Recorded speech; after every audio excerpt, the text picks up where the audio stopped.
¿Me escuchan, jóvenes? Sí, doctor. ¿Están viendo las imágenes? Sí, doctor, hay una... Sí.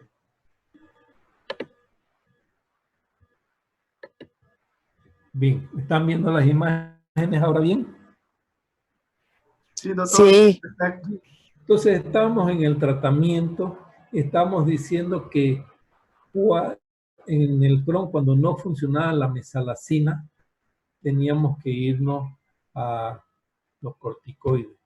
Recuerden que la mesalazina lo utilizamos generalmente entre 3 y 4 gramos como dosis de ataque, como dosis importante cuando el paciente está en periodo sintomático. ¿Sí? Eso es importante que lo tengamos en cuenta, que tenemos que mantener a nuestro paciente con un tratamiento. Ya le puse grabación. Entonces, que cuando estamos tratando la enfermedad de Crohn, 3 a 4 gramos de mesalazina es necesario. Con menos de 3 gramos, la probabilidad de mejorar del paciente es poca en esa etapa. Y que habíamos hablado de los enemas y habíamos hablado de los supositorios, que eso más se utiliza en la colitis ulcerativa porque la afección rectal es más importante. Fíjense que el Crohn más afecta a las zonas. Pero si el Crohn nos está afectando la porción rectal, también los enemas de mesalazina, los supositorios de mesalazina pueden ser importantes. En el Crohn, cuando no está funcionando solo la mesalazina, nos vamos a los corticoides por vía oral, 40, 60 miligramos de prednisona por vía oral, y de acuerdo a respuesta comenzamos a bajar las dosis hasta llegar a los 5 a 10 miligramos. Si se puede suspender por completo el corticoide y el paciente está bien, mejor. Si no se puede suspender y podemos mantenerlo en dosis bajita de 5 a 10 miligramos, lo mantenemos en esa dosis sin ningún problema porque son dosis que no nos van a dar efectos colaterales, que dosis mayores sí nos los va a dar, y cuando son dosis mayores ya tenemos que pensar en no utilizar corticoides como segunda herramienta de trabajo, porque no queremos que los efectos colaterales nos afecten. Y vamos a ver que en esta patología, donde no lleguemos al momento en que no funcionan los corticoides, tenemos dos opciones. Opción 1 es irnos a los inmunomoduladores, ¿verdad? Como la azatioprina, la 6-mercaptopurina o el metrotexate, que sería la continuación de la pirámide, ¿verdad? Sería la continuación de la pirámide, y que en caso de que no funcione los inmunomoduladores, recién nos vamos a echar un poquito para atrás. Aquí tenemos los inmunomoduladores que los utilizamos cuando los corticoides no nos ayudan. Doutor, Sí, le escucho. Fátima Ahí. e Edson, aceita para entrar en su clase? Ah, ya los dejé por Gracias. fuera. Sí. Ya. Muy bien, vamos a admitirlo. A ver si ya lograron ingresar.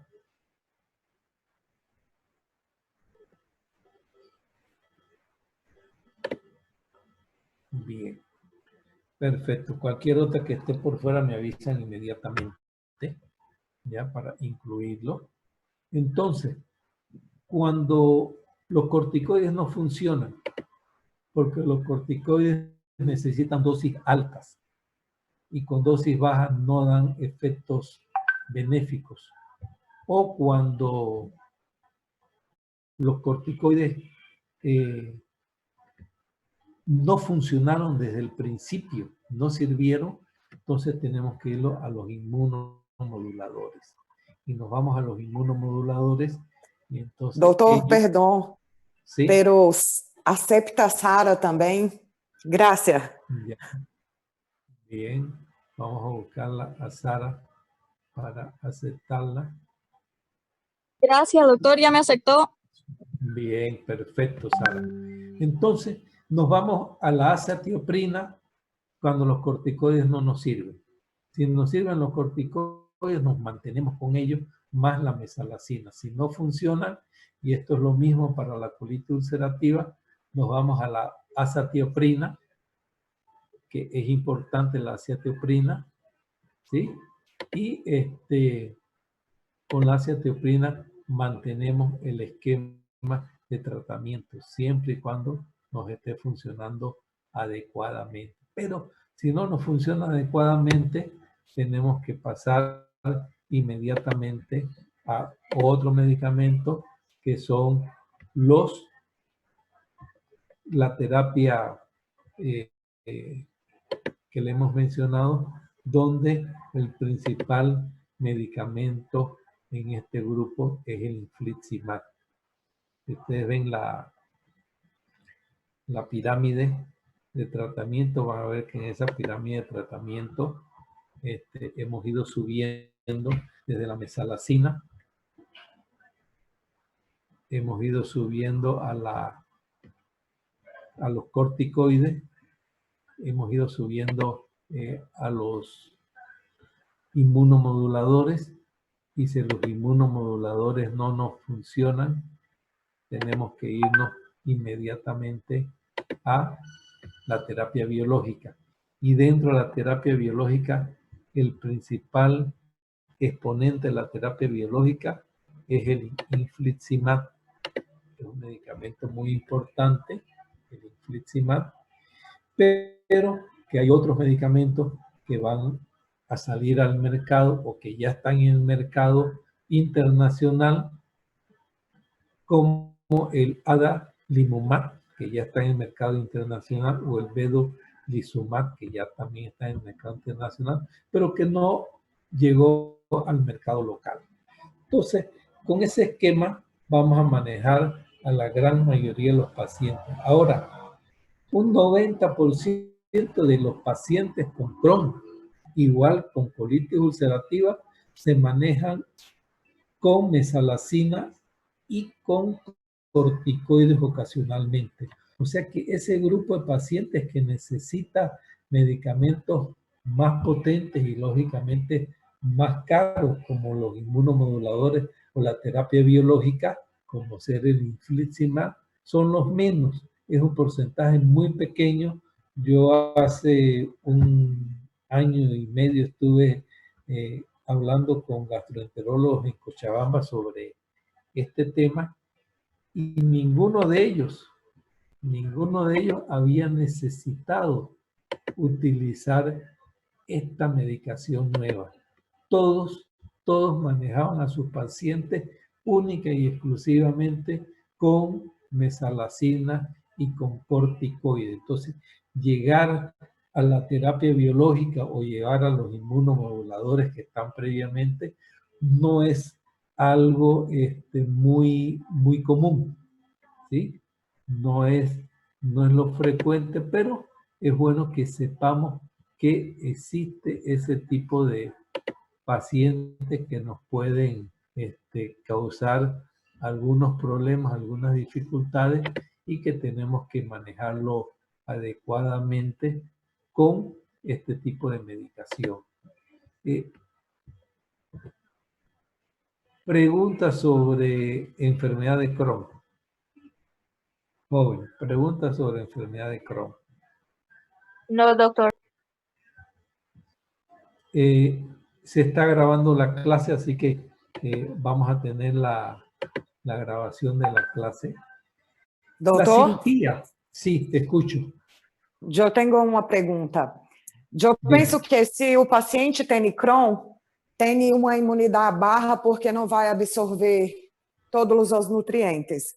E quando eu hago tratamento com corticoide, não vou imunossuprimir o paciente e não é necessário intervenir com vitaminas ou coisas parecidas? Mira, estos pacientes siempre vas a tener que estarlos estudiando. Siempre vas a tener que estarles pidiendo hemogramas y otros controles de laboratorio, porque estos pacientes, por la pérdida de sangre que ellos tienen, aunque en el Crohn sea menos que en la colitis ulcerativa, pero estos pacientes siempre van a necesitar uso de sulfato ferroso. Siempre van a necesitar una nutrición adecuada. Siempre vas a tener que darle complejo B. Siempre vas a tener que estar preocupándote de ver su situación nutricional, porque muchos de ellos se van a ver afectados en diferentes formas debido a este problema. ¿Sí? Entonces, tienes que estar teniendo en cuenta que a todos ellos, a todas las enfermedades inflamatorias intestinales, vas a tener que en algún momento de su tratamiento utilizar sulfato ferroso, utilizar complejo B, utilizar una dieta adecuada, darle suplementos vitamínicos, porque si no, lógicamente que el paciente se te va a ir alterando, ¿ya? Entonces, vamos a tener que ver ese detallito, porque ese detallito siempre es importante para un buen manejo de estos pacientes. Siempre estar pendiente de su estado nutricional. Eso te vas a dar cuenta muy fácilmente, porque los pacientes van a estar perdiendo peso, los pacientes van a estar desnutridos, los pacientes van a estar alterados en su estado nutricional. Entonces vas a tener que complementar con otros medicamentos que son necesarios. ¿Sí? En estos pacientes, el llegar a la cirugía es mucho más frecuente que en la colitis ulcerativa. ¿Por qué motivo? Porque falló el tratamiento y evolucionó el cuadro y se producieron complicaciones que puede haber perforaciones de intestino, obstrucciones intestinales por las estenosis que se producen, procesos inflamatorios muy importantes con hemorragia masiva, cáncer de colon, aunque el cáncer de colon hemos dicho que no es tan común como la colitis ulcerativa. Y también vamos a tener otra sintomatología como ser el retardo en el crecimiento si es que a edad muy temprana y las manifestaciones extraintestinales que también pueden estar presentes en este grupo de pacientes. En conclusión, las zonas de alta prevalencia en otras partes del mundo aún se mantienen. En Latinoamérica, en Sudamérica en especial, la zona es de prevalencia media a baja. ¿Qué ha mejorado a través del tiempo? El arsenal terapéutico. Al inicio no teníamos ningún medicamento, después apareció la sulfasalacina, posteriormente se encontró que una de las dos moléculas era la molécula activa y la que producía menores efectos colaterales, que fue la mesalazina, y durante muchísimos años se trabajó con mesalazina. Posteriormente se vio que los corticoides eran buenos y se agregó los corticoides solo en los casos en que la mesalazina no funcione adecuadamente. No es que a todos los pacientes con Crohn o con colitis ulcerativa haya que darle corticoides, no es así. Y después apareció los inmunomoduladores y por último la llamada terapia biológica, que es lo último en el tratamiento con el infliximab. En nuestra región siempre hay que reportar contrastar los datos porque vemos algunas tablas donde algunos países, como por ejemplo en Bolivia, que no existe estadísticas importantes, y hay que tener en cuenta que los factores genéticos, los factores ambientales y la microbiota son factores sólidos para pensar en una posible etiología que hasta el momento está como desconocida. Y hay que tener en cuenta que entre los factores ambientales, el estrés es un factor sumamente importante. En estudios que se hicieron en la Argentina, se vio que en la época en que hubo la guerrilla, hubo el manejo de los militares y hubo mucha gente presa, mucha gente joven que fue separada de la familia, que estuvo por mucho tiempo en celda o que perdieron la vida.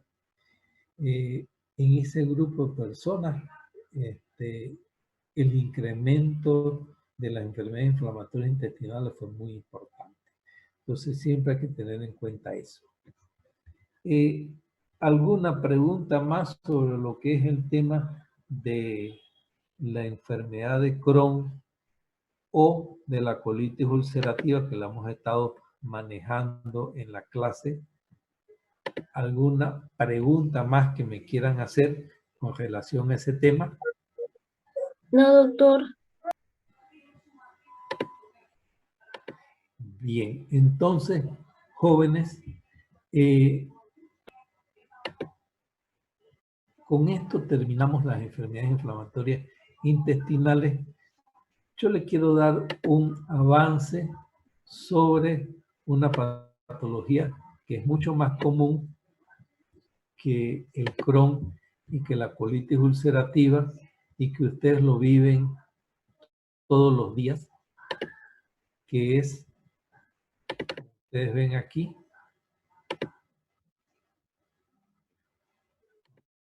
ponerlo más en grande,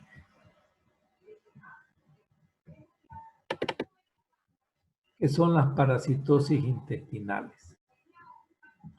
Ustedes de parasitosis intestinales deben haber escuchado mucho, porque es una patología mucho más frecuente que las enfermedades inflamatorias intestinales y que en nuestro medio y en Latinoamérica es muy común. Entonces, las enfermedades inflamatorias intestinales son patologías no muy frecuentes, pero la patología relacionada con los parásitos intestinales es muy común. Y dentro de los parásitos intestinales, vamos a ver que hay cuadros muy frecuentes, principalmente en nuestro medio. Y vamos a ver que todos ellos en general producen una serie de síntomas, todos ellos. Pero nosotros dividimos los parásitos intestinales en 3 grandes grupos. Y eso es importante saberlo para el tratamiento. Los parásitos intestinales los dividimos en las lombrices redondas, que son conocidos como nemátodes, lombrices redondas. Las lombrices planas, que son las tenias, y los protozoarios. ¿Qué diferencias hay? Las lombrices redondas y las tenias son visibles. El paciente enfermo las puede eliminar por vía rectal, mientras que los protozoarios son microscópicos, solamente se ven al microscopio. Inclusive les puedo decir que las lombrices redondas no solamente se eliminan por vía rectal. Cuando hay una gran cantidad de estos parásitos, principalmente hablando del Ascaris lumbricoides. Al vomitar, el paciente puede eliminarlo por la boca, o inclusive he visto pacientes que lo eliminan a través de la nariz, y eso en pacientes con una cantidad enorme de lombrices redondas. Entonces lo dividimos en tres grandes grupos. Lombrices redondas, que son conocidas como nemátodes, las lombrices planas, que son las tenias, y los protozoarios, que son microscópicos.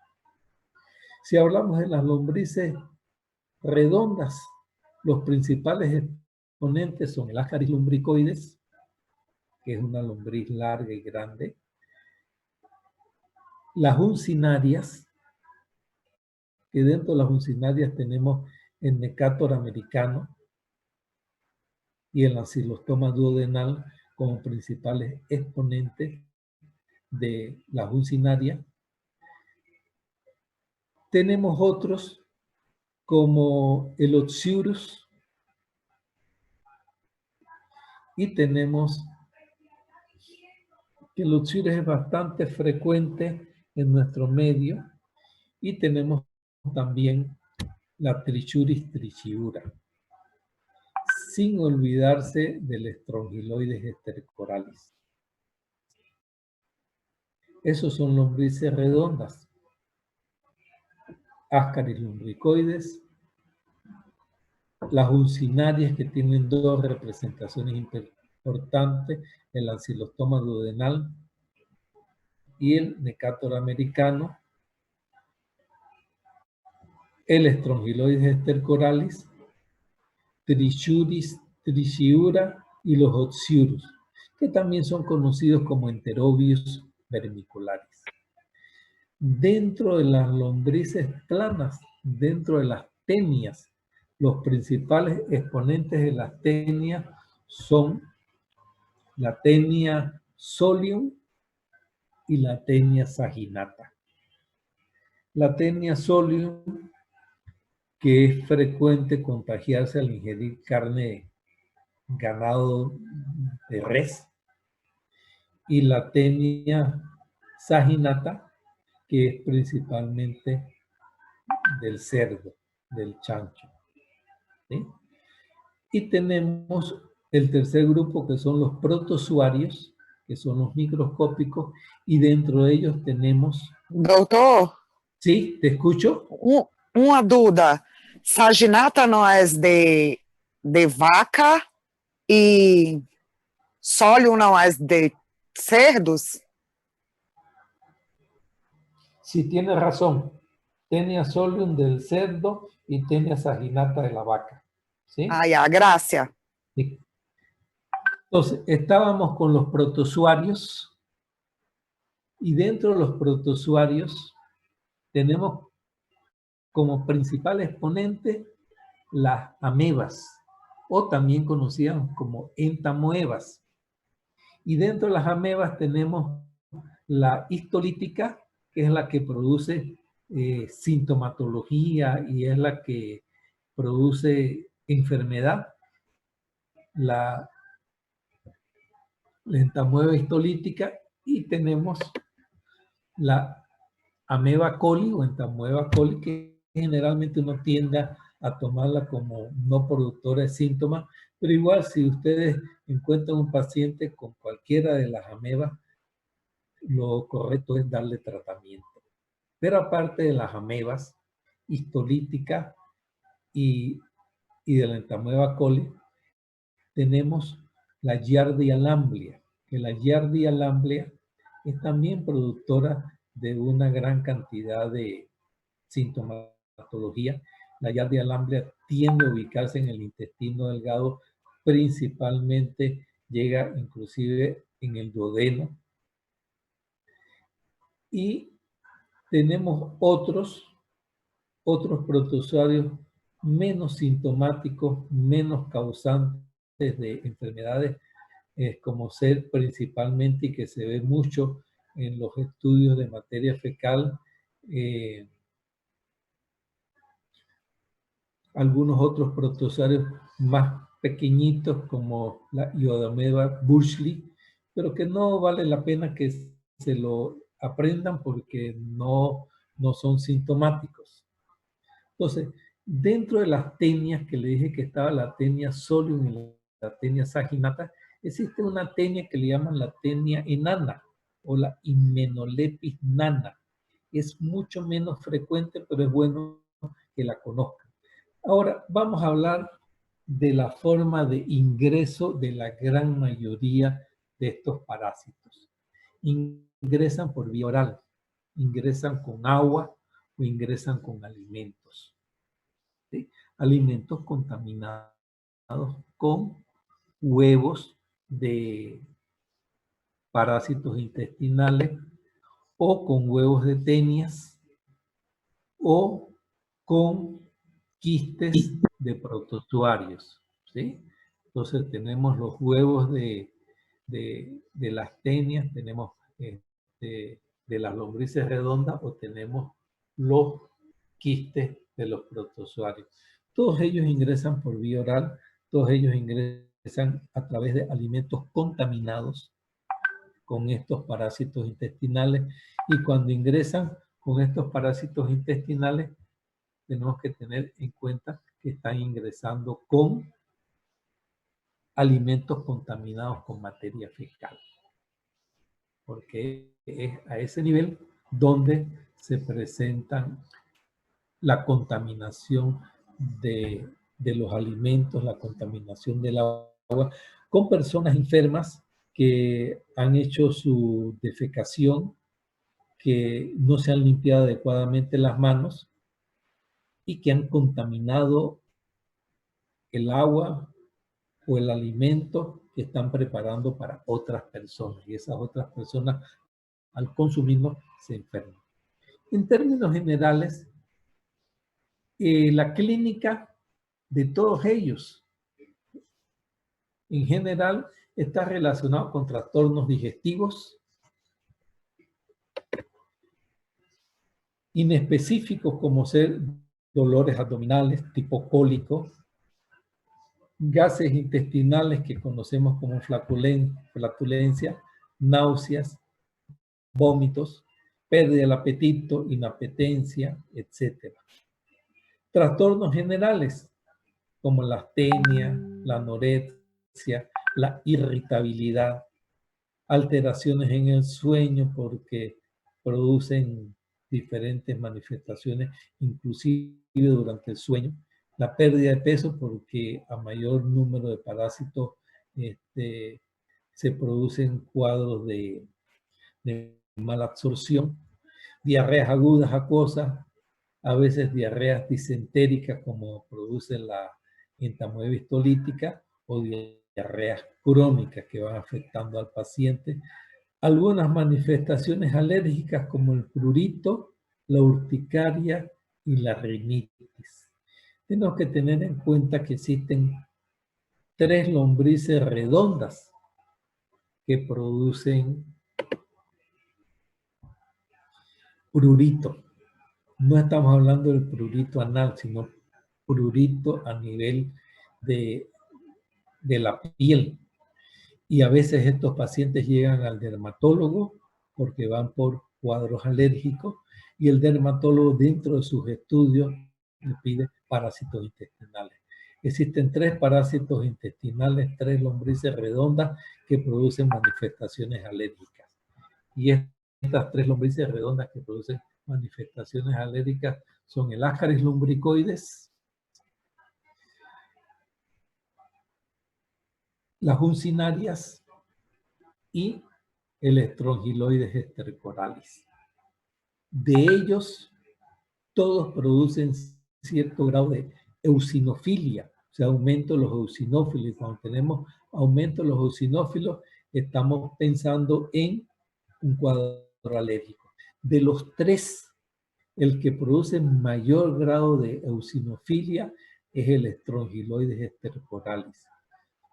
Sobre un recuento leucocitario visto por un laboratorista al microscopio, que normalmente existen entre 4 y 6 eosinófilos por cada 100 leucocitos encontrados.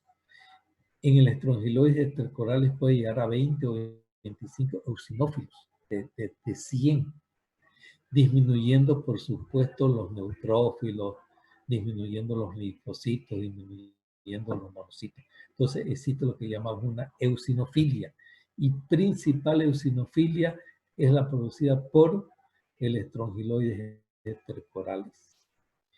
Y hemos visto que también pueden producir anemia por sangrado, por pérdida de sangre, porque estos pacientes producen a veces, como vemos más abajito, una anemia microcítica, a veces hipocrómica y a veces megaloblástica. Todos estos tres que hemos mencionado, Ascaris lumbricoides, uncinarias y estrongiloides estercorales, también producen cuadros importantes de anemia, sobre todo en pacientes crónicos que tienen los parásitos por mucho tiempo. De los tres, el que mayor grado de anemia produce son las uncinarias, porque las uncinarias tienen unas ventosas que se adhieren a la mucosa intestinal y no es una uncinaria, son 100, 200, 300 uncinarias que se pegan cada una de ellas a la mucosa intestinal y comienzan a absorber sangre. Y después de que terminan ese proceso, que será 1 mililitro, 2 mililitros, dejan de absorber, se sueltan de la mucosa intestinal, pero queda una erosión que sigue perdiendo de a poquito sangre hasta que tiende a curarse. Y eso se repite durante las 24 horas del día. Entonces la anemia en las uncinarias es más importante que la que producen el estrongiloides y el Ascaris lumbricoides. Y recuerden que el cuadro alérgico es principalmente en el estrongiloides estercorales. Algunos de estos pacientes pueden producir dolores de cabeza, convulsiones, etc. Sobre todo cuando hablamos de la tenia, cuando hablamos de la tenia solium, que puede migrar al cerebro y producir una enfermedad que se llama cisticercosis. Y por último tenemos el prurito anal, el prurito vaginal, que es producido por el Enterobius vermicularis, también conocido como CIRS, y el prolapso rectal, que puede producirlo cualquiera de las lombrices, pero principalmente el prolapso rectal se ve más en los Ascaris lumbricoides. Entonces son síntomas que se ven en todos estos grupos de parásitos. Laboratorialmente, el hemograma es importante porque nos va a mostrar cuadros de anemia y tenemos que estudiar por qué la anemia, o podemos encontrar eosinofilia. Cuando tengan un paciente con eosinofilia, piensen en un cuadro alérgico o piensen en lombrices redondas. El examen general de orina, porque a veces, sobre todo en las mujeres, hay contaminación vía rectal e ingresan algunos de estos parásitos hacia la vejiga. La proteinemia, ¿por qué motivo? Porque en cuadros en niños y en pacientes por encima de los 60 años de edad puede producir cierto grado de desnutrición si son muchos los parásitos y los tienen por mucho tiempo. El examen macroscópico de las heces fecales es importante porque a veces vemos la lombriz, pero principalmente el coproparasitológico simple o seriado. ¿Qué quiere decir eso? Tomar muestra de materia fecal de un día o tomar muestra de materia fecal de 3 días.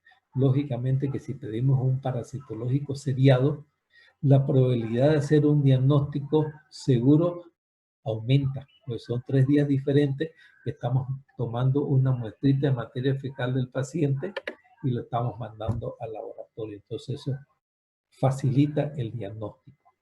Vamos a ver que el coproparasitológico seriado es el principal método de estudio y que dentro de ese método del coproparasitológico existen diferentes visiones del laboratorista, mirar el examen microscópico en fresco para buscar los quistes o los huevos. Y tenemos diferentes diferentes técnicas, pero la técnica de Graham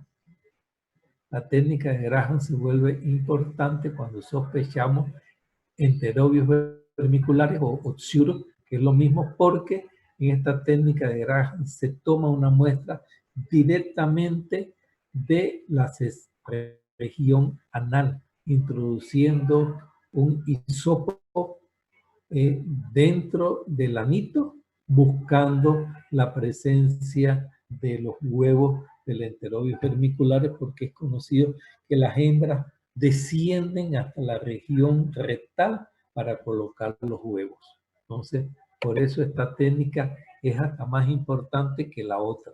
Y siempre que pensemos pacientes con prurito anal, que muchas veces lo diagnostica la maestra porque ve que el niñito o la niñita se están rascando el anito sin darse cuenta, entonces sospechan en la presencia de estos parásitos intestinales. Entonces aquí la técnica de Graham se vuelve importante. La endoscopía no es un método utilizado normalmente, solamente cuando queremos tomar aspiración de duodeno, cuando no estamos encontrando el parásito, pero no es una técnica que acostumbramos a pedir. Y el tratamiento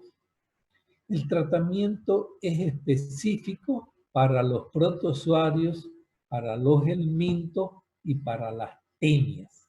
Para los protozoarios, y hablando de protozoarios estamos hablando de las amebas, estamos hablando de la Giardia lamblia principalmente. Para los protozoarios, el metronidazol en todos los libros de medicina van a encontrar como el medicamento de elección.